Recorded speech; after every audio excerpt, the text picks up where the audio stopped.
사랑과 은혜가 풍성하신 하나님 아버지, 그 은혜를 감사합니다. 오늘도 새벽 기도의 자리에 우리를 불러주시고 오늘 하루의 첫 시간도 하나님 의지하고 나아가게 하심에 참으로 감사합니다. 오늘 하루 하나님의 은혜 가운데 우리를 품어주시고 그 은혜 가운데 살아갈 수 있는 은혜를 주시옵소서.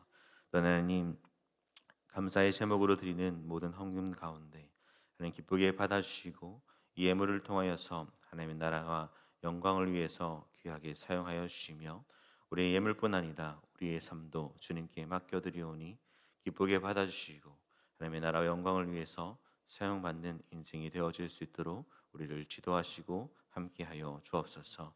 이 시간 오직 하나님의 은혜만 가득하게 하여 주시고 우리는 그 은혜를 누리는 모든 시간이 되게 인도해 주옵소서. 예수 그리스도의 이름으로 기도드립니다. 아멘. 오늘 우리에게 주시는 하나님의 말씀은 요한계시록 16장 1절부터 11절까지 말씀입니다. 요한계시록 16장 1절부터 11절까지 말씀입니다. 우리 한 절씩 교독하시겠습니다. 또 내가 들으니 성전에서 큰 음성이 나서 일곱 천사에게 말하되 너희는 가서 하나님의 진노의 일곱 대접을 땅에 쏟으라 하더라.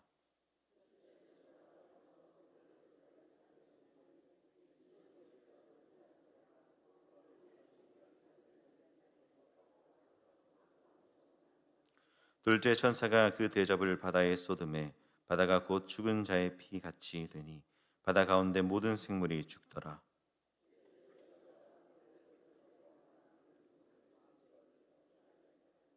내가 들으니 물을 차지한 천사가 이르되 전에도 계셨고 지금도 계신 거룩하신 이여 이렇게 심판하심이 의로우시도다.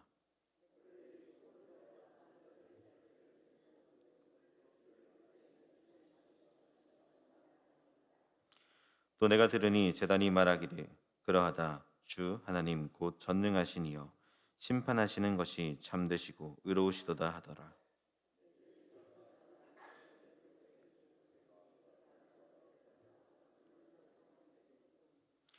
사람들이 크게 태워진지라. 이 재앙들을 행하는 권세를 가지신 하나님의 이름을 비방하며 또 회개하지 아니하고 주께 영광을 돌리지 아니하더라.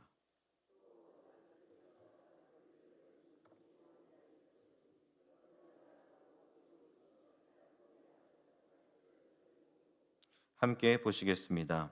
아픈 것과 종기로 말미암아 하늘의 하나님을 비방하고 그들의 행위를 회개하지 아니하더라. 아멘. 사랑하는 성도 여러분, 오늘 새벽 기도회 가운데 하나님의 은혜가 가득하기를 주님의 이름으로 축복합니다.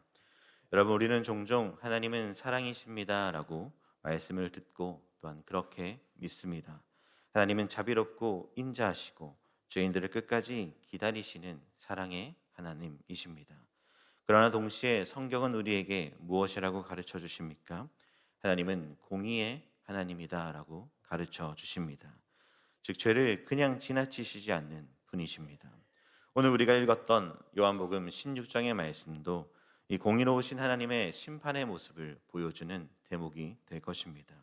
일곱 천사가 하나님의 진노의 대접을 쏟아붓는 그 장면을 통해 그 심판이 분명하고 반드시 이루어지는 일임을 우리는 확인하게 되죠. 이러한 말씀을 읽다 보면 우리는 무섭기도 하고 두렵기도 한 그런 마음이 듭니다. 그러나 중요한 것은 이 말씀은 단순히 우리를 두렵게 하거나 무섭게 하는 것으로 그치는 것이 아니다라는 것입니다. 이 말씀은 하나님의 우리를 향한 경고의 말씀이 되기도 하고 이 말씀을 받는 성도들은 그 말씀으로 인하여 나의 삶을, 나의 믿음을 다시 점검해 보기를 원하는 하나님의 뜻이 담겨 있는 것입니다. 하나님의 심판이 분명하기 때문에 우리는 그 심판 앞에서 회개함으로 돌아올 수 있어야 합니다. 본문을 보면 많은 사람들이 하나님의 심판이 행해지는 그 가운데도 하나님을 비방하고 하나님을 원망하는 모습을 발견하게 되죠. 그러나 사랑하는 여러분, 우리는 그렇게 반응해서는 안 될 것입니다. 우리는 오늘 말씀을 통해서 하나님의 공의를 인정하고 지금 이 순간에도 하나님의 은혜의 자리로 불러주시는 그 하나님의 자비하심 앞에 이 시간 다시 나아갈 수 있는 은혜가 있길 주님의 이름으로 축복합니다. 오늘 말씀을 통해서 두 가지를 살펴볼 것입니다. 첫째는 하나님의 심판이 무엇인가, 어떠한가라는 것이고, 두 번째는 그 심판 앞에 성도는 어떻게 나아가야 하는가, 이 두 가지를 함께 살펴보며 은혜를 나누고자 합니다. 첫째, 하나님의 심판은 거룩하고 의로운 심판입니다. 1절의 말씀을 보시면 이렇게 말씀하죠. 또 내가 들으니 성전에서 큰 음성이 나서 일곱 천사에게 말하되 너희는 가서 하나님의 진노의 일곱 대접을 땅에 쏟으라 하더라라고 말입니다. 이 말씀은 하나님께서 진노의 심판을 이 땅 가운데 내리신다라는 말씀입니다. 그리고 이어지는 2절에서 9절의 말씀을 보면 그 심판이 얼마나 무서운지 우리에게 보여주죠. 악하고 독한 종기가 생기기도 하고, 바다가 피로 변하고, 강과 물이 피로 변하고, 태양이 너무 뜨거워서 사람을 태우는 그런 심판으로 보여주십니다. 이러한 재앙을 생각하면 우리는 당황할 수 있습니다.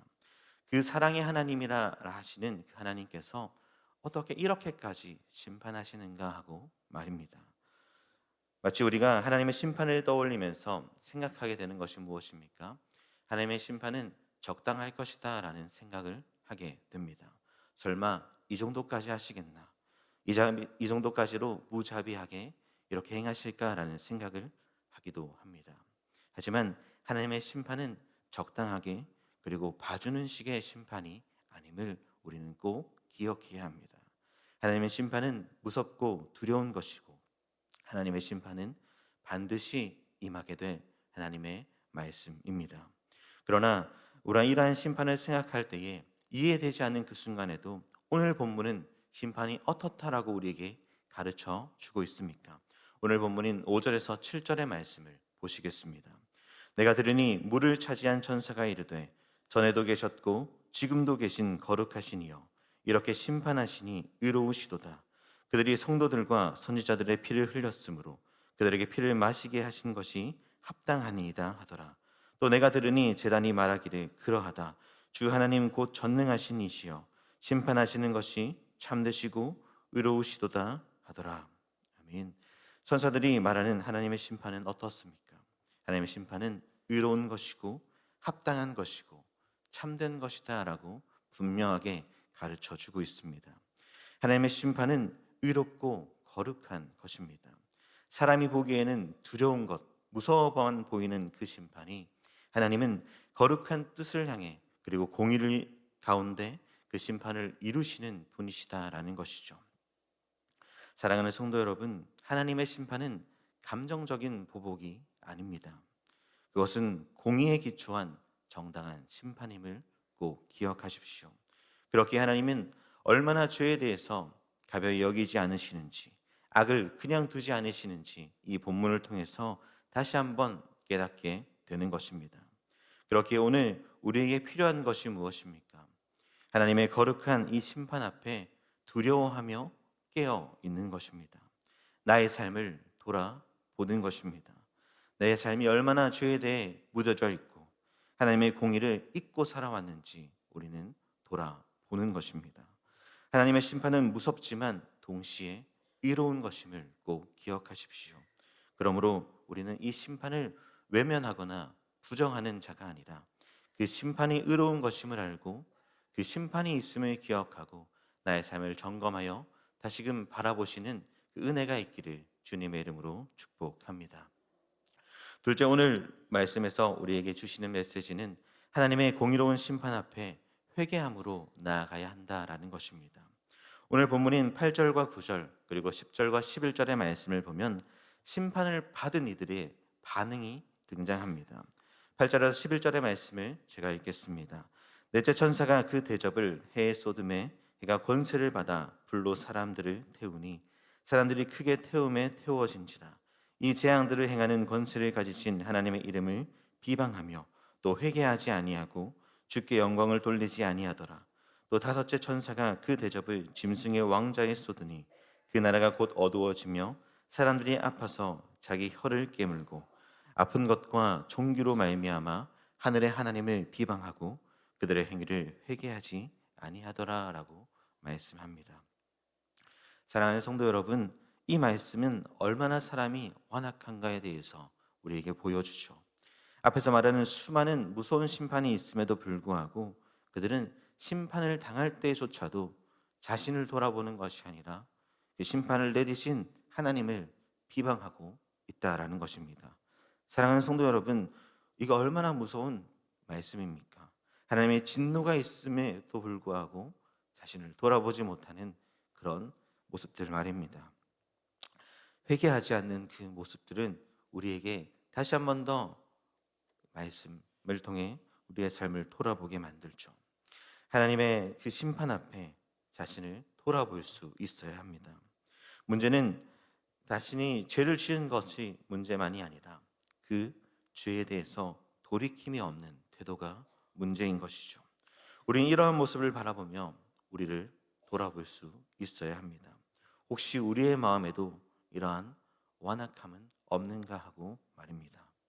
이처럼 우리의 심판 앞에서 회개하지 않는 완악함의 태도는 성경에서 계속적으로 우리에게 경고하는 말씀입니다. 대표적으로 출애굽기에 나오는 바로의 모습이 그러하죠. 하나님이 10가지의 재앙을 통해서 그 권능으로 바로에게 심판하십니다. 나일 강이 피로 변하기도 하고 개와 이와 그리고 많은 것들을 통해서 하나님의 마음을 돌이키려고 합니다. 하지만 바로는 돌아오지 않죠. 재앙이 멈추면 잠시 가만히 있는 듯 하다가도 완악하게 그 마음을 잡아갑니다. 성경은 그러한 바로를 향해 이렇게 계속 말합니다. 그러나 바로의 마음이 완악하여 그들의 말을 듣지 아니하니 여호와의 말씀과 같았더라라고 말입니다. 하나님께서 바로의 완고함을 통해서 하나님의 이름과 권능을 세상에 나타내셨지만 동시에 바로는 회개하지 않는 자의 모습이 어떠한지 우리에게 가르쳐 주었습니다.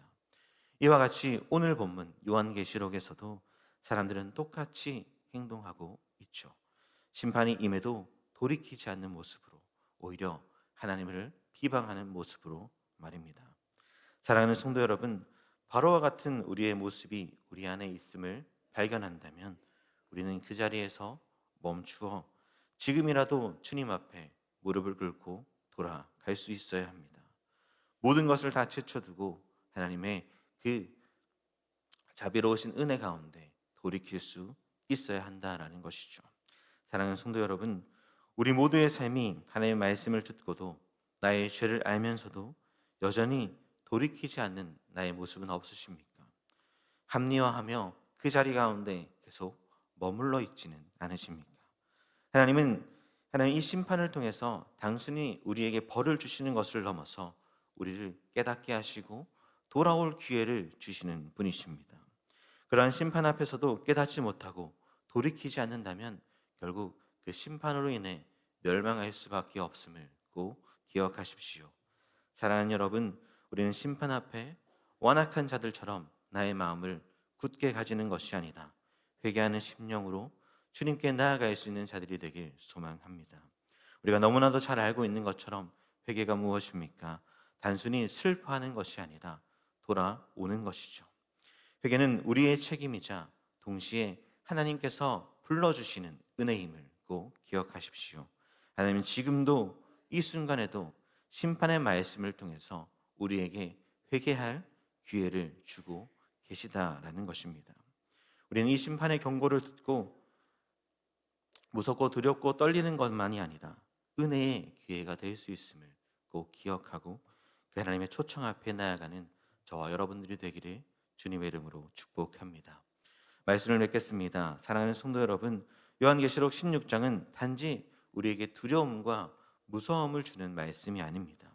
하나님의 공의와 사랑을 보여주면서 우리에게 모습을 돌아보며 죄를 자복하고 나아오기를 원하시는 말씀인 것이죠.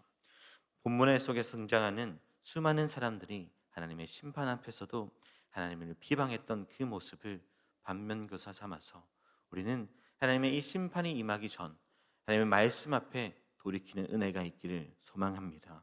그래서 회개함의 기쁨, 회개함의 은혜를 나누는 저와 모든 성도님들이 되시기를 주님의 이름으로 축복합니다. 기도드리겠습니다.